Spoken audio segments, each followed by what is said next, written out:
Mr. Trump, thank you for doing this. Thank you. So 13 days to go. How do you pull this out?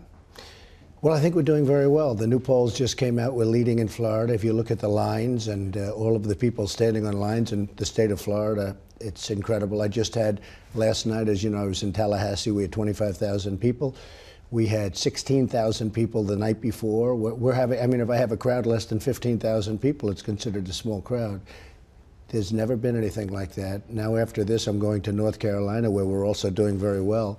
The polls are indicating that we're leading in Florida, we're leading in North Carolina, we're leading in Ohio. Well, there's a new Bloomberg poll out in Florida that shows you ahead. That is absolutely true. But almost every poll, public poll, in Florida and North Carolina taken since the first debate shows her ahead. Yeah, but all of the most recent ones, and if you look at the enthusiasm on the lines, what they're now talking about are the lines, because you have early voting in Florida, and the enthusiasm on the lines is unbelievable. So you're not fighting from behind?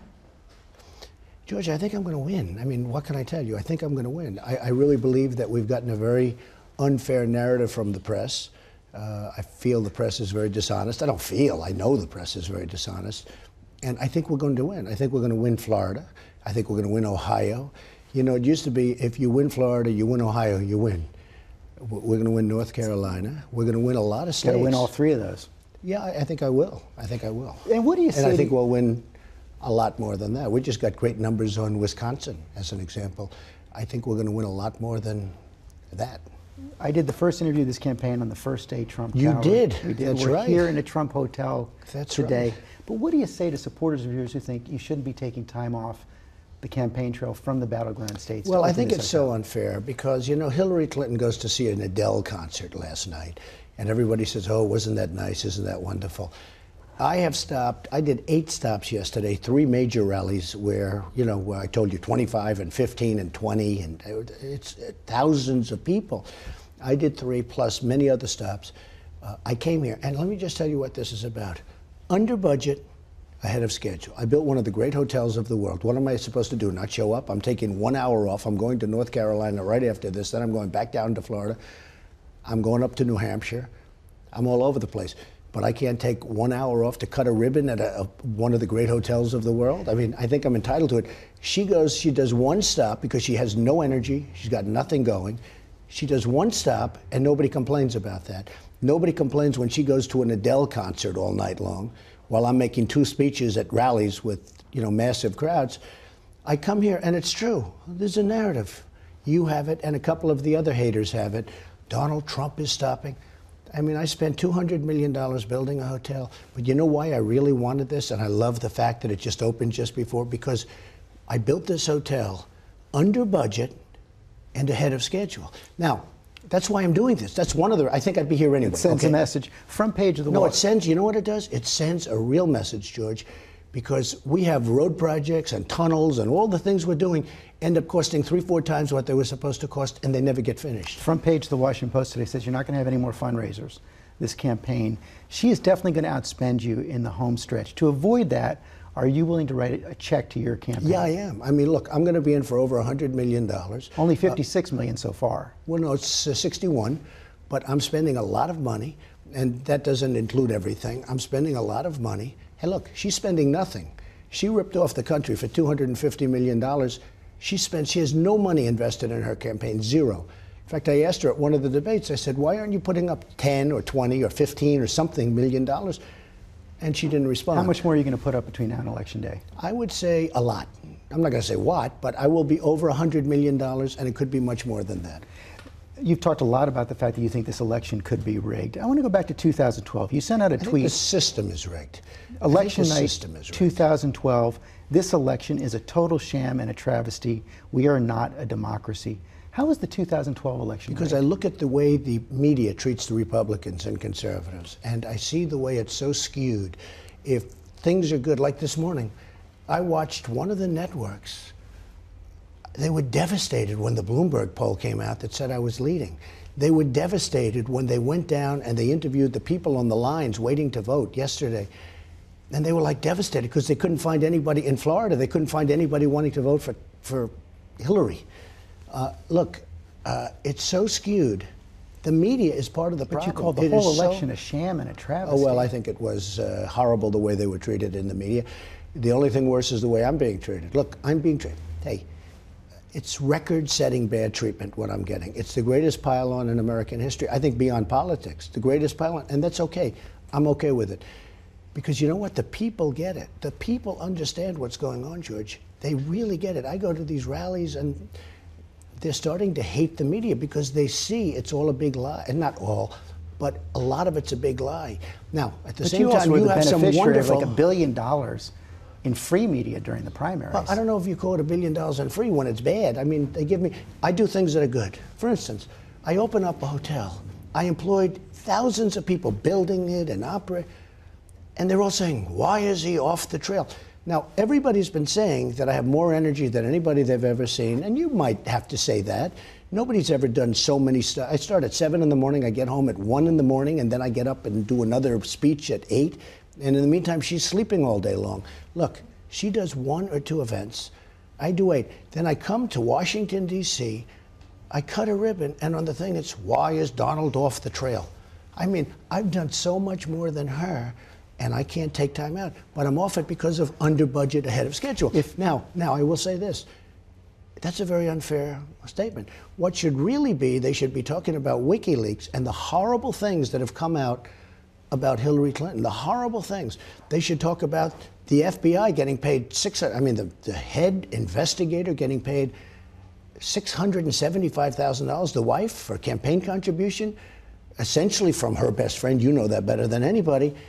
And she's under investigation, and this is the man that's the head of the investigation, and the wife is getting paid $675,000. Right, she was contributions to her campaign. Oh, that's a terrible thing. That's a terrible thing. Nobody's ever seen anything like that. Let's stick on this election idea. And George, she's so guilty.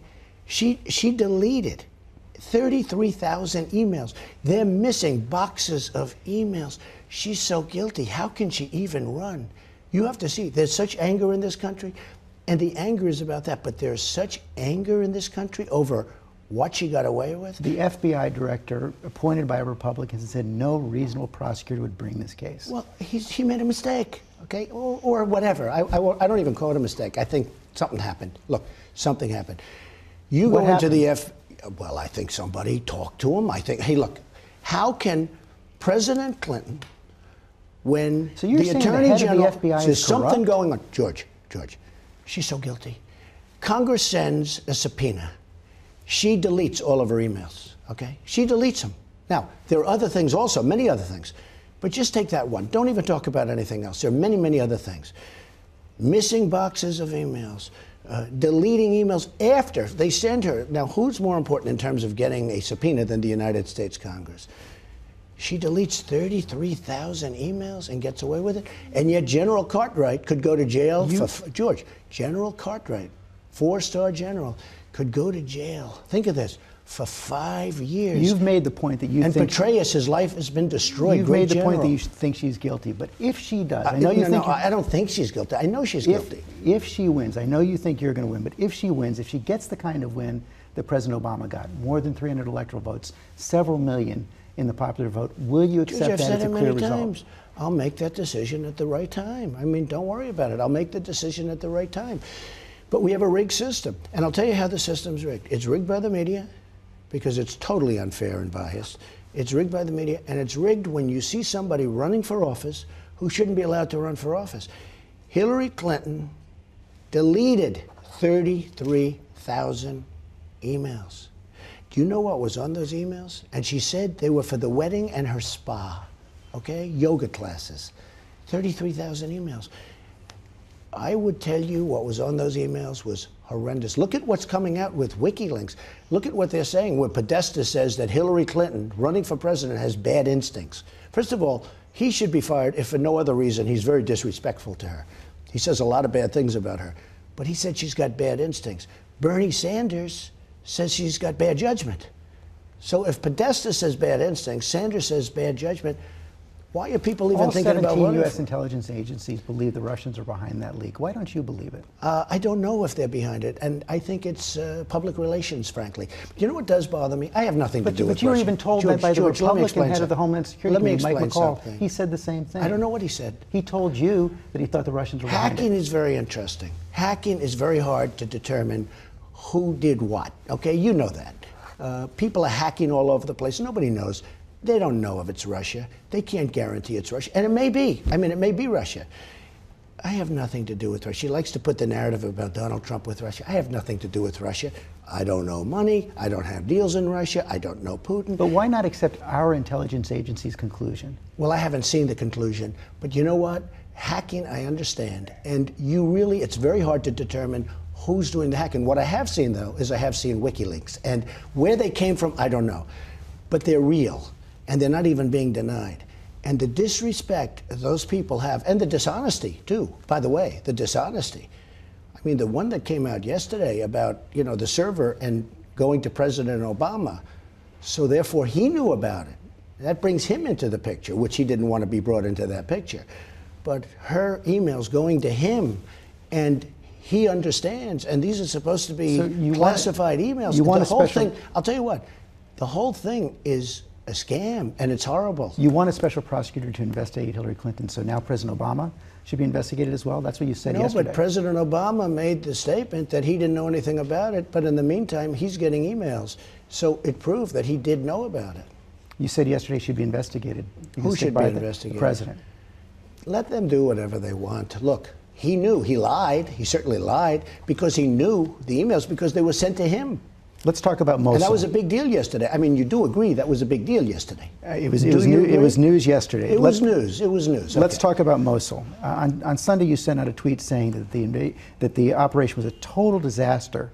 The defense secretary is on the ground. He says they're making progress. He's encouraged by the progress. The former dean of the Army War College says this shows that Trump doesn't know a damn thing about military strategy. The Army War College, let me tell you, the element of surprise. I've been hearing about Mosul now for 3 months. We're going to attack, meaning Iraq's going to attack, but with us, okay?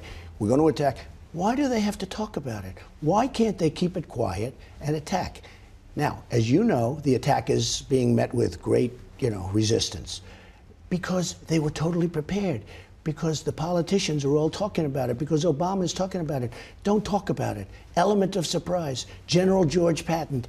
You look at General George Patton, you look at MacArthur, you look at these great generals, and I say it all the time, they're spinning in their grave. Mosul, number one, we shouldn't have even had to do it, because when we got out, we had Mosul. Now we have to take it a second time. We had Mosul. We have to take it because Hillary Clinton and Obama left that big vacuum, and ISIS went in and they took Mosul. She says you're declaring defeat before the battle is over. Let me finish with Mosul. Element of surprise. One of the reasons they wanted Mosul, they wanted to get the ISIS leaders who they thought were in Mosul. Those people have all left. As soon as they heard they're going to be attacked, they left. The resistance the defense secretary says 35 of them have been taken out. Excuse me. The resistance is much greater now because they knew about the attack. All I'm saying is this. We shouldn't have to be fighting for Mosul. We're only fighting for Mosul because Hillary Clinton blew it and gave it back to them. So now we have to take it a second time. Of great importance, why do they have to talk? Why can't they win first and talk later? Why do they have to say 3 months before the attack, we're going in? So you can tell your military expert that I'll sit down and I'll teach him a couple of things. If he tells you that it's okay to announce, ladies and gentlemen, in 3 months we're going into Mosul, why would you say that? Why wouldn't you do a surprise attack? Grab all these ISIS leaders. They all left, George. They all left because they happened to be smart. They heard it's going to be attacked. They left, and they left plenty of tough people behind because it's a tough attack, and you know that, and it's being met with great resistance. I would have done it much differently. I would have said very quietly to my generals, go get them, don't talk. They would have gone, it would have been much easier. They would have probably gotten some people that they won't get now. And then I would have had a conference when it was all finished, and I would have told them what we did. Now, your man on whoever this gentleman is, I guarantee you I can put my narrative before the American people and let whoever this person is put his, and they will agree with me. On Saturday, you said that you would threaten to sue the 11 women who've accused you of sexual assault. You know, I hate that you waste time. When we're talking about ISIS and we're talking about jobs and you're still bringing that up, everybody wants to bring it up. Look, that was just Saturday. These were false attacks. These things never happened. These people, I don't know these people. These things never ever happened. This was out of the blue. It was made up, probably by the Clinton campaign. Do you have any evidence of that? Well, many of the stories have already been debunked. Many of the stories have already been debunked. As Actually, you the know. People magazine story, they brought forward 6 witnesses. Why didn't she to write the corroborate story 12 years ago? She says she was afraid. Oh, she was afraid. Give me a break. She was afraid to write it. She would have gotten the Pulitzer Prize. Give me a break. She was afraid. And she had the butler as a witness, right? Who no longer works for me. So she had the butler as a witness, except for one problem. 6 corroborating Excuse me. There was nobody corroborating. They said years later she talked about it. Look, the butler, she said, was there. One problem. The butler said it never happened. He doesn't work for me. No longer. He's a good man. By the way, he's a good man. But he hasn't worked for me in years. They went to the butler. He said it never happened. Nobody reported all these that. Women, why didn't everyone they they talked to are lying? They made up stories. You know why? Fame, or they wanted to help Clinton, or something. They made up stories. They came out after you denied the behavior. George, let's not waste any more time. These stories were fabricated. They're total lies. So you're going to go through with the lawsuit? We'll find out. Let's see what happens with the election. We're going to find out. But I'm just telling you, these stories are total lies, and you shouldn't be wasting time. And remember this, why didn't you write about the butler? You knew about the butler refuting her story. Why didn't anybody write it? It's a very unfair press. One of your toughest critics on this is the First Lady, Michelle Obama. She says, your behavior, your words are cruel, they are frightening. This is not how decent people behave. This is not how people who want to be president behave. Well, what's she going to say? Is she going to say I'm wonderful? Now look, she made the statement about Hillary Clinton. I've heard the statement for years. I had no idea it was Michelle Obama. She made the statement that if you can't take care of your own house, you can't take care of the White House. You know, I've heard that statement for She years, said she was having to talking do about with her Bill own Clinton. house. Oh, come on. Look, you know better than that. That was during the campaign. She said about Hillary Clinton, you can't take care of your own house, meaning Bill Clinton, then how can you take care of the White House? It was a vicious statement. It was covered at the time, and it's gone all over the world. I mean, it's a very well-known statement. I would never have used it, other than I saw the other night on television, they went back 8 years and they played that statement. It was her that made the statement. What do you think about what she's now, saying all of about a sudden, you? I'm such a bad person. Look, what is she going to say? Is she going to say, I'm fantastic? Is she going to say, I'm going to not let jobs leave our country anymore? We're going to keep our jobs? You have to see what's happening to our country. Our companies are leaving from Mexico and other places, and we're losing our jobs. Is she going to say Trump is better at that than any other human being in the world, okay? Which I believe I am, okay? I will stop it cold. We have so many things to do that, you know, but now look, she's the First Lady. She's got to say what she's got to say. I mean, I understand that. That's the game. President Obama says you should stop whining about the system. I'm not whining about anything. I'm not whining about anything. Here's another one. So 8 years ago, Obama talked about the elections in Chicago, essentially saying how they were rigged, okay? Now it's, oh, nobody would ever rig an election. You have 1,800,000 dead people registered to vote, and some of them vote, which is interesting. You have almost 3 million people that are registered to vote in 2 different states. Now, I'm not making a big deal of it. I think I'm going to win the election. I think I'm going to win. You look at Florida right now, you look at North Carolina, you look at Ohio, you look at Iowa, you look at these places. People are starting to get, I mean, the press is starting to get very concerned. And I see it all over the news this morning. But you look at what's going on in Florida, where the lines are 4 blocks long, and most of those people have red hats on. I'll tell you what, things are going to be a little bit You do sound different. pretty energized today. When you look back over the sweep of this campaign, going back to last June, is there anything you regret? Oh, absolutely. I'd love to have done certain things over, but you can't. You can't. But that's true in life. I'd love to have done in life certain things over, I guess. And you would have too. Give me one. You would have loved not to have contributed to the Clinton Foundation, as an example. There are things that you wish you didn't do, okay? You came very close to the edge. You would have loved to have had that decision over again. There are things I would have rather, you know, not happened. But George, all you can do is you put your head down and you have to go forward. But I'm really happy. Look, I started off, you were one of, actually, Jonathan Karl, your person, did just about, in fact, he was badly criticized in this building. He did an interview. I said, I'm seriously thinking about running. And he was criticized because everybody thought I was playing games. But when I ran, it was 17 people. It was actually 18, but it was 17 people. Governors, senators, talented people, people like Ben Carson, who's a phenomenal guy who endorsed me. But there were 17 very talented people, mostly politicians at the highest level. And everybody said, you know what? Trump can't win this. These people have been doing this all their lives. He's got no experience. And then one by one, they disappeared. And one of your competitors said, as they sat around a round table and talked about my entering the race, one of your very smart competitors said, they were all criticizing my going in, said, be careful what you wish for, because he knew me. He knew me. He said to the 4 women and 2 men sitting around a table on a certain network, this one person said, very smart guy, said, be careful what you wish for.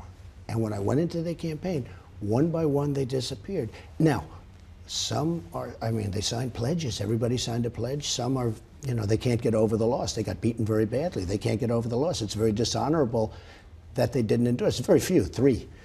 But I am really happy with the way it's worked out. Let me just bring one specific. And I think, most importantly, I think we're going, you know, this is a movement like that's never happened in this country. Even you will admit that. Even your friend Bill O'Reilly said it's the most incredible thing he's ever seen in politics. Okay.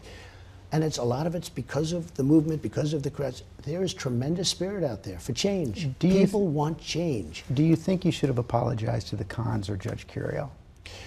I have great respect for the Kahn family. I have great respect for, I mean, the son is a great hero. But if I were president at that time, Captain Kahn would be alive today, George, because I wouldn't have been in Iraq. So if I were president, Captain Kahn's son would be... You did support it initially. Support the invasion. I never support... Look, let's get it straight.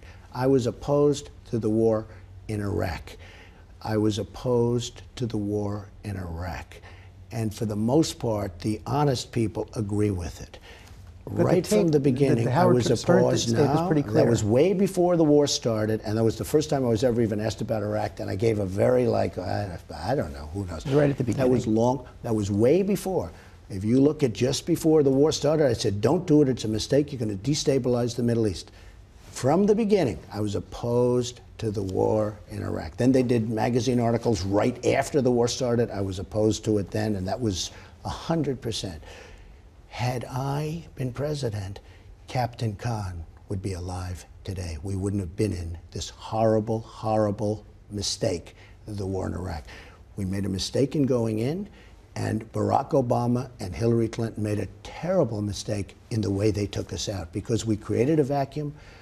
They got out so badly. It was so, I can only use the word stupid. The way they got out of the war in Iraq was so bad. They left the vacuum, ISIS formed. ISIS now, George, is in 32 countries. Remember, he said the JV, junior varsity. ISIS now is in 32 countries. And Hillary Clinton, she says she's going to stop them. Why didn't she do it before? Why didn't she do any of the things before? You know, she's been there, George, for 30 years. All of these things happen. Now she says she's going to do this. Why didn't she do them before? Final question. I heard backstage, Colonel Dolan said that you said Hillary Clinton was a tough and talented lady. She said, if I win, we have to work together. I know you think you're going to win. If she wins, are you prepared to work with her? I just want to make that decision at a later date. I'm not saying I'm not or I am. I just don't want to tell you today. I want to make that decision at the appropriate time. Hopefully, I won't have to make that decision. I really believe we're going to win. We're going to win Florida. We're going to win Ohio. We're going to win North Carolina. I think we're going to win Pennsylvania. You have to see what's going on in Pennsylvania. The crowds and the people getting ready. I think we're going to win Pennsylvania. I went to school there. I know it very well. I have amazing relationships. You look at the steel workers, the miners, they're all voting for Trump. I mean, she's against those industries. So I think we're going to win Pennsylvania, too. I think you will be very surprised. We'll see. Mr. Trump, thanks very much. Thank you very much. Thank you. You said at the beginning, if you run, you'll win. You still feel that?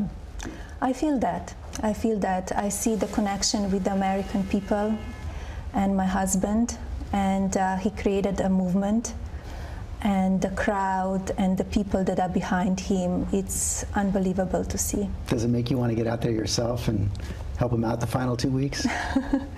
We will see. My priority is my son, Baron, our son, Baron, and I support him 100%, and I'm there for him every time he needs me, and I might join him. We will see. She's actually going to make 2 or 3 speeches. Oh, And I will tell you. Made some news right there. No, Okay. it is. She's amazing when she speaks. She's an amazing public speaker. So she's agreed to do 2 or 3 speeches, and I think it's going to be big speeches, important speeches.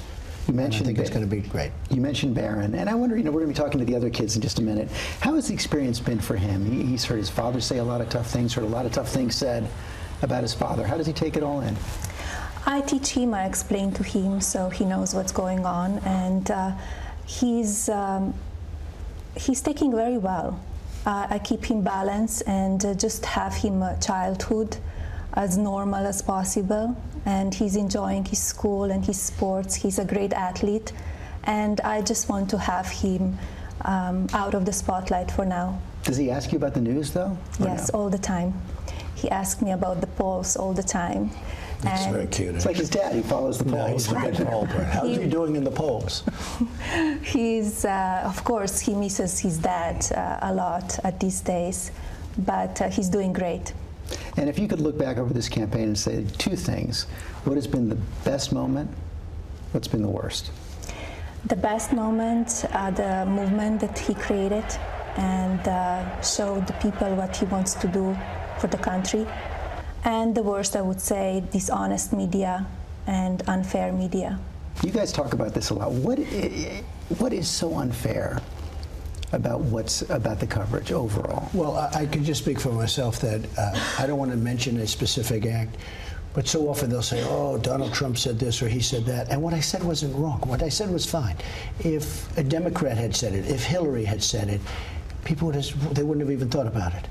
But I'll say something that's absolutely perfect, George, and the next day it's headlines. Donald Trump said this or that. That comes with the territory, though, doesn't it? No. Look, I went to an Ivy League school. I was a good student. I'm a very smart person. I know what I'm saying. Now, there have been some instances, oh, I could have done it a little bit differently, but sometimes I'll say something that's absolutely perfect, and I'll get a call after an interview, like with you. Oh, did you say this or that? And they'll skew it so unfairly. But people see it for themselves. They make up their own minds. Well, they don't really, because what happens is you poison the minds. You really do. The media poisons the mind of the American voter. They really do. It's unfair. But the thing is, the American voter is really smart. I mean, I'm going to see how smart they are.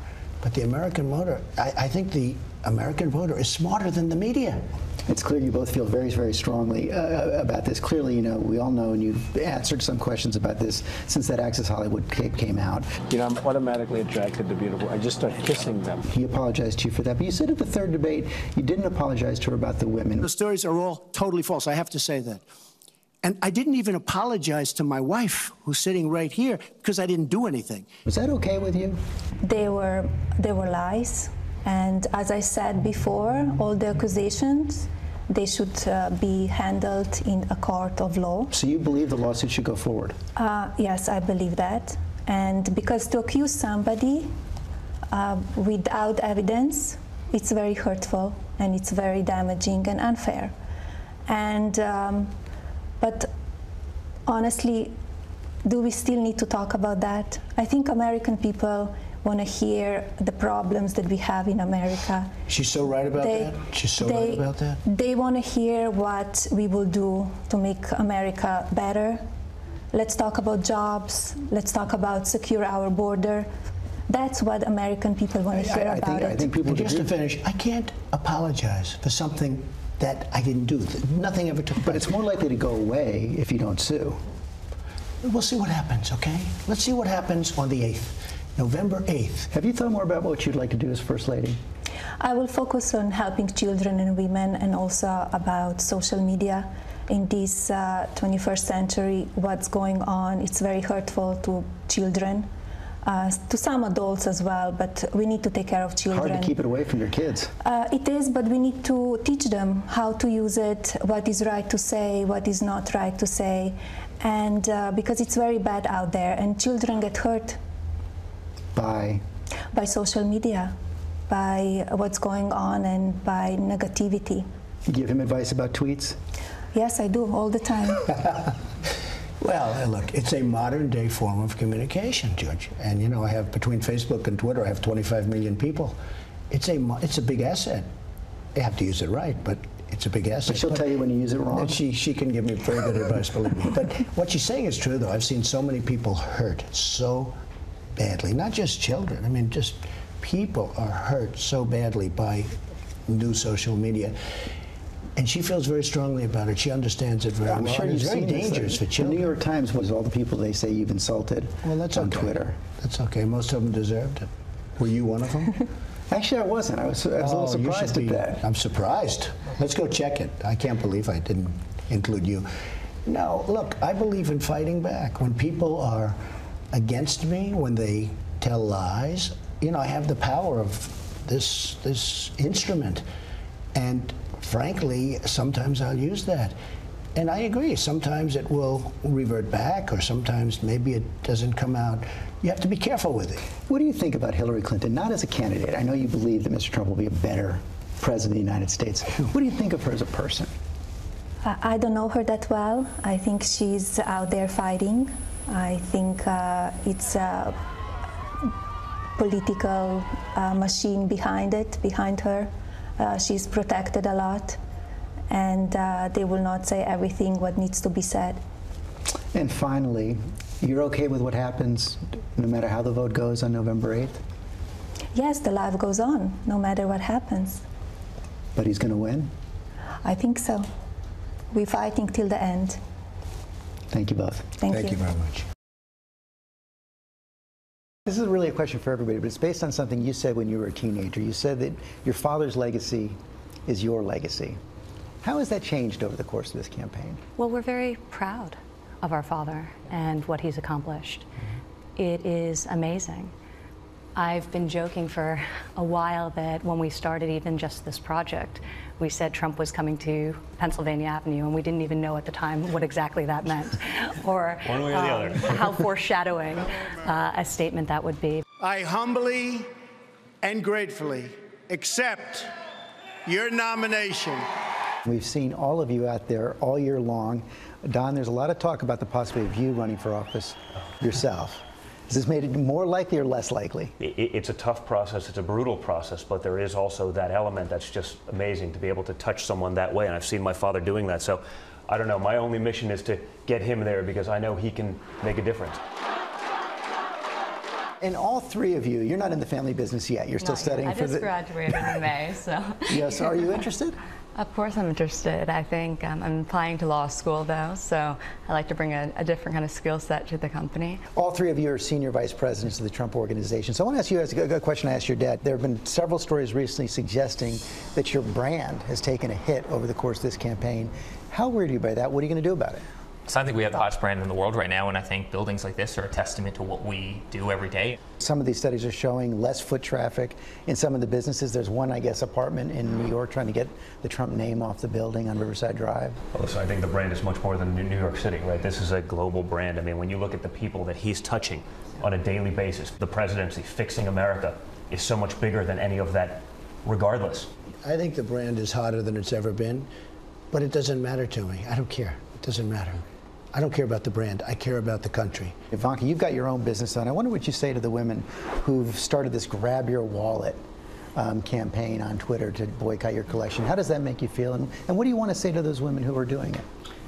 Well, the beauty of America is people can do what they like, but I'd prefer to talk to the millions, tens of millions of American women who are inspired by the brand and the message that I've created. My advocacy of women, trying to empower them at all aspects of their life, started long before this presidential campaign did. I've never politicized that message. People who are seeking to politicize it because they may disagree with the politics of my father, there's nothing I can do to change that. And all of you, you're going to stick with the business even if your dad wins?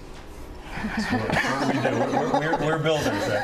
You know, it's been an awesome to be a small cog in the wheel. Okay, be honest. Which one of you predicted you all would be here today this close to the election? I don't think any of us got that far ahead of ourselves when he first announced his candidacy. We're not a political family. I think we were attempting to understand real time what that meant in terms of our future and our lives. In retrospect, I don't think any of us would tell you we're surprised. I've never in the past seen him fail, and this is obviously on another level in terms of his commitment to this country and its people. You're surprised? Well, I guess, you know, a lot of people are surprised in terms of the press, etc. But I think probably I wouldn't have done it if I didn't think I could win. You know, if I thought I was going to be knocked out 9 people ago, I would have probably said I won't do it. So I can't say I'm surprised. It's really about making America great again. That's what it's about. That's why I'm doing this.